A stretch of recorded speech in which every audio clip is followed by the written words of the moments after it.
All right, folks, so now let's go ahead and talk a little bit about some physics and how all of this is going to play into, what we're going to be learning in the class. Now, keep in mind, guys, these are the major underpinnings that are going to be a big component for everything else we do. So if anything I covered doesn't make sense, rewatch it, ask questions, shoot me emails. We're more than happy to talk about it. So let's kick it off. First thing we need to understand is there's a difference between mass and weight. Mass is the amount of matter that effectively your body's made out of. Weight is going to be then how much you weigh thanks to the effects of the gravitational pull affecting you. So how much you weigh can change depending on gravity. Mass is literally how much matter makes up your body. So if you're on the moon, your weight would be less, even though your mass is still the same. Now, the gravitational formula, now you see a lot of letters, and really it's just relating to numbers. So for the gravitational force, okay, that we're going to get is equal to our gravitational constant, multiply the mass of the first object, which is going to be U, mass of the second object, which is going to be the planet, and then the d squared is the distance between the two of you. And it's more the center of the planet, but anyways, key is as we get further and further away from the planet, we have less and less amount of gravitational pull you're going to feel until you literally break away from the gravitational pull of the Earth. So what we're really interested in is more of the application. Now, one of the first concepts is inertia, and this is going to be how much something resists moving. So think about a car sitting in neutral in a parking lot. It has a pretty decent inertia, which the air resistance, probably not that big of a deal, but the gravity, the friction between it and the ground, all of the mass that it has, and then anything else that might be occurring around it. Now, if we were to try to push, once we get the car moving, well, now it's got momentum and it's going to stay moving until it's affected by the air resistance, the friction, which will stop it again. Now, if instead of trying to push a car, it's just a skateboard, we're not going to have to apply near as much force because it turns out it doesn't have that much inertia because it doesn't have that much mass. Then we have speed, which in this case is going to be what's referred to as velocity. And velocity is a lot like speed, only it's the displacement. So how far we actually travel in a true straight line between A to B and the time period we're doing it. Now, the change in this velocity is what's known as acceleration. And so the units for velocity, first and foremost, is going to be in meters. So we're doing this all in the metric system, divided by seconds, time. Now, acceleration is the change in velocity over time. So it's meters per second divided by seconds, or we're going to see it as meters per second squared. And that is how is our velocity changing. So if it's a positive acceleration, that means we're now going faster than we were beforehand. So this can be going from a dead stop to jogging, or going from a jog to a maximal sprint. Now, if we have a negative acceleration, that means we're slowing down. So that could be going from that max sprint to now we're just jogging. From jogging, we're at a dead stop, or from a dead stop, technically we're backpedaling if we're considering one direction to be positive velocity. Now, what we have here is looking at the actual velocity profile and force profile of Usain Bolt whenever he ran his 9.58. And you can see how there's that oscillation of the speed, because that's when his legs pushing on the ground, pushing him faster, and then he's in midair in that flight phase of sprinting, where that's because he's slowing down due to the drag and air resistance, and how he's going to have that oscillation naturally of a velocity. We can see how he's accelerating himself, and we're going to talk about power and a couple other components. Now, what we're going to really work with for the most part is going to be uniform acceleration. So a great example of this is going to be gravity, and all the math we're going to be doing is going to be in a vacuum. So you're never going to have to factor in the effects of wind resistance. So gravity, for the sake of this class, we're always going to note it as 9.81 meters per second squared. So that means if you fall for 1 second, you're going to be going 9.81 meters per second. After 2 seconds, you're falling at twice that speed. So it's not 9.81, still you're accelerating. So you're going to be at what's going to be 19.62 meters per second, and then so on and so forth. Now, in a normal world, thanks to air resistance, eventually you're going to hit a terminal velocity. So that's as fast as you can go. So think skydivers, and that's why they're going to go ahead and kind of sprawl out to slow themselves down, but then get themselves into more of a dive position so they can go even faster, or fall even faster if that's their goal. Now, we then have our center of gravity, and our center of gravity is going to be the point at which all of the mass of our body is equally distributed around. So typically, this is inside of where our body's at. So right now, as I'm sitting down, my center of gravity is probably somewhere through my thighs. I'm leaning forward a little bit, but then as I go ahead and I stand up, now my center of gravity is going to still be around my hips. If I lean to one side, my center of gravity is going to be more through whichever side of my body that I'm leaning towards. And then if I go and lean forward, my center of gravity is actually going to be floating in midair. Like it's not actually going to be inside of my body, because it's going to be where the axis we're going to find our body is rotating around. And if we put our hands overhead while we're standing up, our center of gravity is going to move higher in our body. And this is going to affect a lot of sporting performance. So, for example, how you're built is going to influence where your center of gravity is. So if you're a total upper body bro that doesn't believe in ever training your lower body, your center of gravity is going to be much higher in your body. Whereas if you're someone that has a lot more of your weight through your hips and your thighs and legs, it's going to be lower in your body. And then as you can see from the figure at the very bottom, you can see is as we move our body around, we're going to change where our center of gravity actually is occupying. Now, a great example of exploiting the center of gravity so you can get a better performance is what's known as the phosphora flop. And this is in the high jump, where before this period of time, people would scissor kick over a bar, so they had to always clear and get their entire center of gravity over the bar in order to make the jump. Whereas by doing the flop and leaning back in a really arched back position, you actually have your center of gravity lower than the actual standard you're clearing, thanks to how you have moved your body around that center of mass. Now let's get more into the physics here, which is looking at Newtonian physics. The first law we're going to talk about is action reaction. So go ahead, read what you guys are seeing there, which then gives us the three basic rules, which is every action, there is an equal and opposite reaction. Objects in motion will stay in motion unless otherwise applied, and then object at rest will stay at rest. Now, example of every action, there's an equal and opposite reaction. Every time you push off the ground to move forward to stand up, the ground pushes back upon you. So if you push with more force into the ground than what the ground can tolerate, you're literally going to drive your legs into the ground, which would probably be pretty cool, but not great.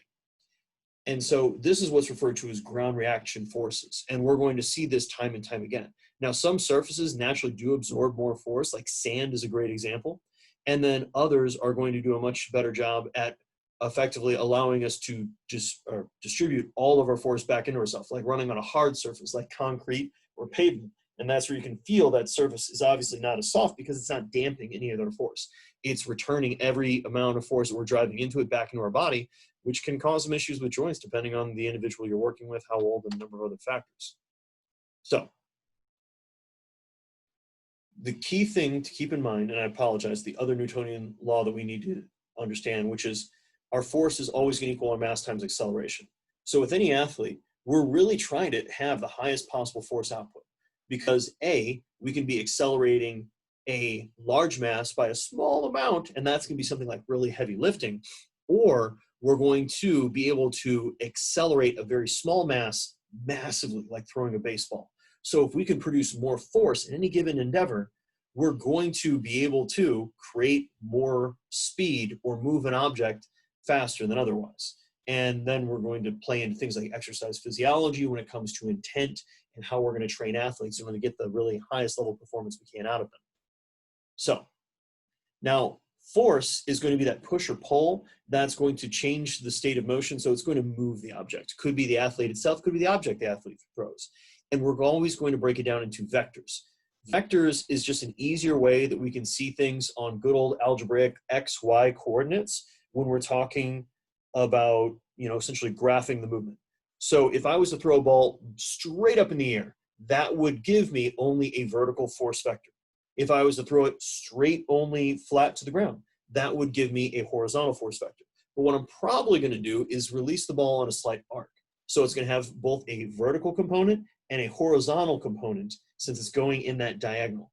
And that's where you're going to incorporate basic trigonometry when we have things like SOHCAHTOA, where we're going to be able to figure out how much of that velocity is essentially of the initial is being transmitted horizontally and how much of it is being transmitted vertically. And that's going to give us information as we get into projectile motion. So we have a couple different types of movement. We have linear, so that's going to be straight line, angular, which is going to be rotating about on an axis, and then general, where we see both. An example of this is anytime you move a human body.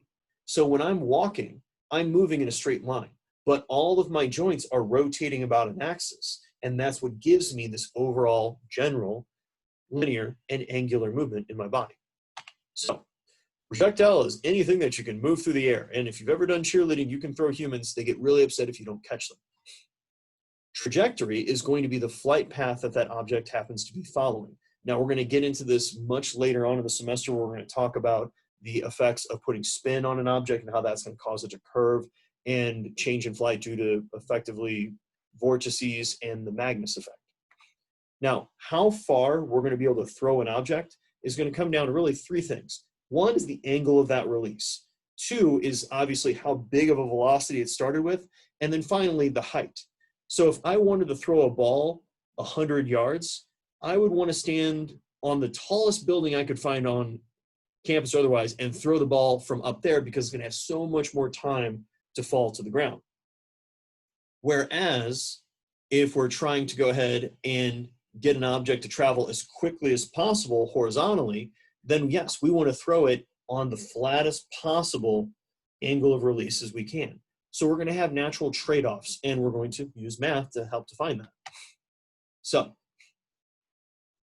angle of our release is going to determine the shape of that flow. It's going to look like a parabola. So if it's flatter, it's going to be focusing more on the horizontal. If it's above 45, it's going to be focusing more on the vertical. And this is going to impact, obviously, how we're going to tell athletes to take off or throw objects. So for example, when individuals are long jumping, it's actually a misnomer. They're not really jumping that high of an angle. It's only about 20 degrees. It's not very steep, 2022. But what they're doing is they're moving at a really high speed. So when they go and they hit that jump at the very end, all of that velocity, that momentum they've built up, the inertia, that's going to continue to carry them forward, and they're going to be able to cover a much greater distance. Now, when it comes to something like throwing, if we're throwing something really heavy like a shot put, well, it turns out because of the natural resistance of the object, we want to be on a shorter angle. Whereas or a little bit higher of an angle because it's not going to get as much wind resistance, but it's really heavy. Whereas a javelin, because it's going to fly so far through the air, we want to be on a flatter because it's going to have more drag effects on it, which is going to diminish how far it can throw. So velocity, once again, is how fast something is going when it comes to meters per second, with the units we're working with here. So height, how high we're throwing it from, and all of this is going to influence how we're going to tell an athlete to throw an object. If you throw a free throw from a higher trajectory, so it's at a higher angle, it's going to be able to come back down. It's going to be easier to effectively get in order to sink the free throw because you're coming from a steeper angle back into the net. Whereas if you're coming in a flatter angle, it's going to be much harder to throw it on the perfect trajectory. So you're going to be able to get the basketball in the net. A lot of what we're going to do in this class, guys, is going to be assigning numbers to things that you've already been doing in sports, only now we're actually seeing the mathematical underpinnings of what we're doing and then thinking about ways we can make things better. Because if any of you guys have ever played basketball, baseball, softball, anything where you've kicked, thrown, fielded a ball, you've intuitively been doing this math, so to speak, in your head without writing any numbers down. You're judging the velocity, the distance it's coming from, the angle, and then figuring out what line to pursue from, which way to take the shot, and so forth. We're just giving it values. So our first little pop of math we're going to see. How far an object's going to go horizontally is going to simply be its big V, velocity, multiplied the time it's going. And that gives us x, that's the distance. So our horizontal velocity, because a lot of what we're going to do, there's not going to be a change, it's going to be the V sub O is the initial velocity equals V. Okay?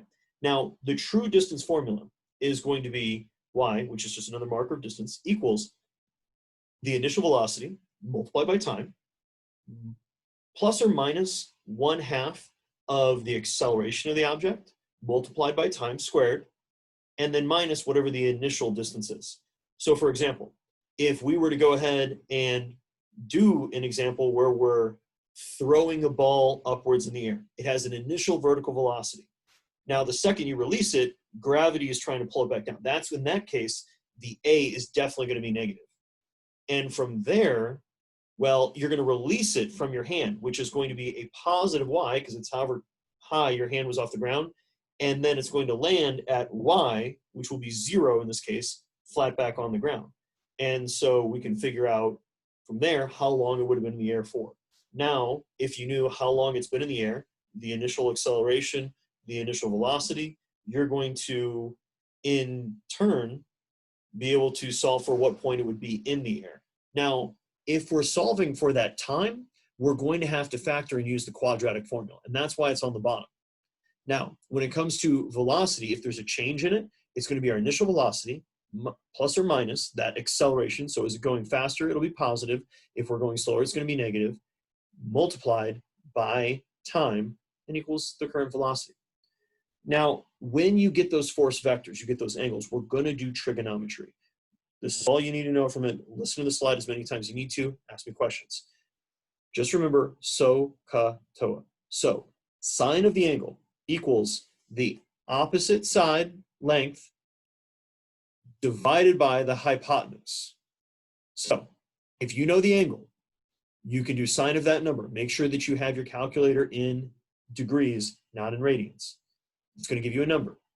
You then, if you have the hypotenuse of the initial velocity, well, you're going to factor. So you're going to multiply hypotenuse by each side. So you're going to have the hypotenuse multiplied by the sine of that angle equals the opposite. Now, the cosine of the angle equals the adjacent. So you can see where the angle is. The adjacent is the line that's right next to it, but is not the longest line next to it, over the hypotenuse. So same type situation, we're going to be able to solve for that variable. So let's say, for example, you know what the horizontal velocity was, and you know what the overall velocity was. You can take that adjacent, divide it by the hypotenuse, equals, it'll be the inverse, so cosine to the -1 of the angle, and that's going to give us the angle that it actually was released at. So you're going to be able to work your way through all of them. And the tangent of the angle equals the opposite, so the far side again, away from the angle, divided by the adjacent. Go through this as many times as you need to.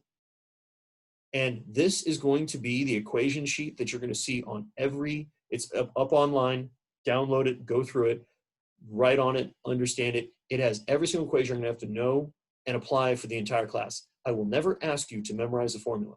I will ask you, however, to take the time to sit down and make sure that you fully understand how all of these variables are going to work and allow us to solve for different components. So, thanks for listening, guys. Stay safe out there and shoot me a question or comment if you need any help. Bye-bye.